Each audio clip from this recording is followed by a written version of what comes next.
The law protected this crime behind a single word, sacred. Remember that line, you'll need it later. 6 BCE.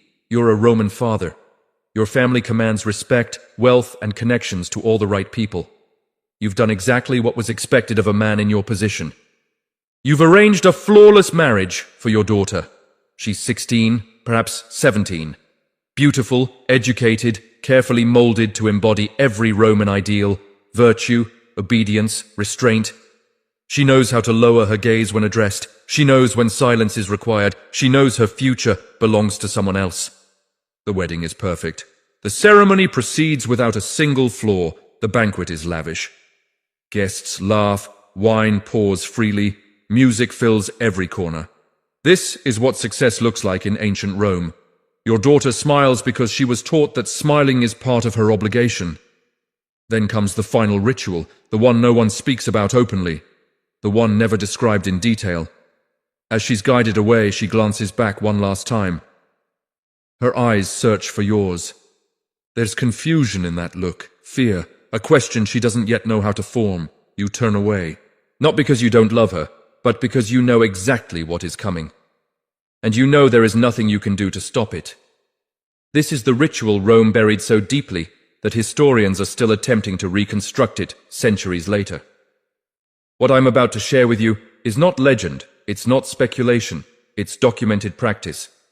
And it exposes a brutal collision of religion, law, and power that forces us to reconsider what ancient Rome truly was.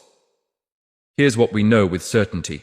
Between roughly 300 BCE and 200 CE, Roman marriage law contained a provision that surfaces repeatedly in legal texts, cited, enforced, but almost never explained. Later medieval authors would label it ius primae noctis. In Rome, it carried a different name, ditus devorum, an offering to the gods. Now listen closely to what Roman fathers never revealed to their daughters. Marriage under Roman law was not a union of equals, it was a transfer of ownership. A woman passed from her father's authority to her husband's authority. This transfer was known as manus. But before it could be finalized, before a woman could legally become a wife, she had to be purified. That is the precise term found in Roman legal language, purificari. And this word, purified, is where the entire system conceals itself. Rome's foundational legal code, the 12 Tables, contains a brief but devastating clause. It declares that no bride of proper Roman lineage may enter marriage without purification by the appointed guardians of divine will. That was how the priests were designated, guardians of divine will. Specifically, the priests of the Bona Dea, a fertility cult deeply woven into the fabric of Roman religious life. And this is where everything takes a dark turn. Roman religion operated on transaction. You offered something to the gods, and the gods returned something in kind. Grain for fertility, wine for victory, animals for protection. A clean, brutal exchange. But when it came to marriage, the offering wasn't livestock. It wasn't wine. It was the bride herself. Let that settle in your mind for a moment. You're 16 years old. You've been conditioned your entire life to obey. You know your duty, you know your place. But no one told you about this part. No one explained that before you belong to your husband, you belong to the gods. And the gods demand proof. The law refuses to clarify what that proof entails. Archaeology does. Across Rome, beneath major temples, researchers have uncovered purpose-built underground chambers. These are not burial vaults. They aren't storage rooms. They aren't accidental spaces. They are something else entirely. Stone beds carved directly from solid rock. Channels cut into the floor for liquid drainage. Doors engineered to lock only from the outside. Let me repeat that. Doors that lock only from the outside. In 2003, excavations beneath the temple of Bona Dea on the Aventine Hill revealed one of these chambers completely intact. What archaeologists discovered inside changed everything.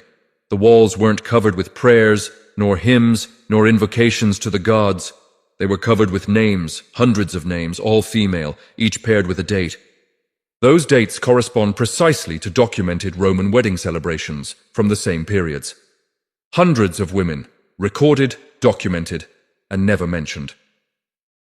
British archaeologist Catherine Johns spent 3 years cataloguing the inscriptions. Her 27-page report concluded, "These appear to be records of women who underwent a ritual process in this space." The contextual evidence, she noted, strongly indicated a direct connection to marriage rites. That phrasing, not explicitly described, is academic language for something very specific. We know exactly what took place here. We simply don't like saying it aloud. So I'll state it plainly. This was where priests claimed the right to consummate the marriage before the husband. The process followed a rigid pattern. After the public ceremony, after the banquet, after the laughter died down and the music faded, the bride was escorted to the temple, not by her husband. He was forbidden from accompanying her. Instead, she was led by female attendants, older women, women who had already endured the same ritual. Consider that detail carefully. The women guiding her already knew what awaited below. They had survived it. And now their role was to deliver the next one.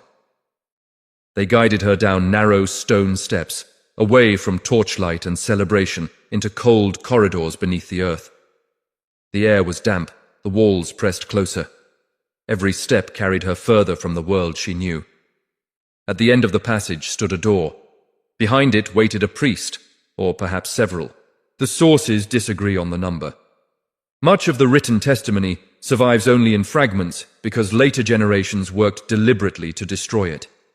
The playwright Plautus, writing around 205 BCE, referenced the practice in a comedy that was later heavily censored. Only fragments remain. In one surviving passage, a character declares, "The gods take their share before any man. That is the law. It has always been the law." Another character asks, "And the bride, what does she receive?" The answer, "The blessing of purification if she survives it." That line was removed from later copies. Someone wanted that sentence erased. Ask yourself why. The philosopher Lucretius addressed the ritual even more directly in the 1st century BCE. Medieval monks attempted to destroy the passage entirely. We possess it today only because a single manuscript survived, rediscovered centuries later. Lucretius wrote, "The rites of the Bona Dea are called sacred, but they are terror. What the priest claims to offer the gods, he takes for himself. And the law protects this theft with the word sacred." There it is, the line I began with. Now you understand its meaning. Now understand how this system functioned. You are a Roman father. You know this ritual exists. You know your daughter will endure it, but you cannot refuse. Because it isn't called violence, it's called religion. It isn't assault. It's purification. It isn't a crime. It's divine law. The system was perfectly insulated against any resistance. The priests claimed holiness.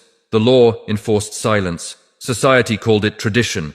And the girls disappeared into chambers beneath the temples. No one resisted. Not because no one wanted to, because the system had made resistance impossible. What makes this practice so difficult to reconstruct isn't a shortage of evidence. It's the silence that was deliberately engineered around it. Roman women who survived the ritual were not simply discouraged from speaking. They were legally prohibited from doing so. In 169 BCE, the Lex Voconia introduced strict provisions regarding religious secrecy. Any woman who disclosed the mysteries of sacred rites could be charged with impietas. The penalties were severe: exile, seizure of property, in some cases death. First, the system violated them, then it criminalized speaking about it. This is why the historical record appears so fragmented. The victims were silenced by law. The perpetrators concealed their actions beneath a veil of holiness. And the men who recorded history were either participants in the system or beneficiaries of it. When modern scholars lament that the sources are incomplete, they are describing the outcome of a system designed to make testimony impossible. But power always misjudges one thing about silence. Silence is not the same as forgetting. And when speech is forbidden, people find other ways to bear witness. In the 1920s, archaeologists excavating a villa in Pompeii uncovered a room that immediately disturbed them. It hadn't been sealed by volcanic ash. It had been deliberately walled shut before the eruption of Vesuvius. Someone had concealed it on purpose. Inside was a fresco. At first glance it appeared ordinary, a conventional Roman wedding scene. A bride and groom standing together. Guests assembled, ritual gestures frozen in paint. Everything looked exactly as expected, until you noticed the background. There, nearly invisible unless you knew where to look, a second scene unfolded. A woman was being led down a staircase by robed figures, her body twisted backward. Her face turned toward a man standing above her. He reached for her, frozen in place, unable or unwilling to follow. The painter had devoted extraordinary care to her expression. More attention than the bride in the foreground, fear, confusion, betrayal. The archaeologist who documented the fresco wrote, "The technical precision of the hidden figure surpasses that of the central scene. The painter clearly intended the background image to be remembered.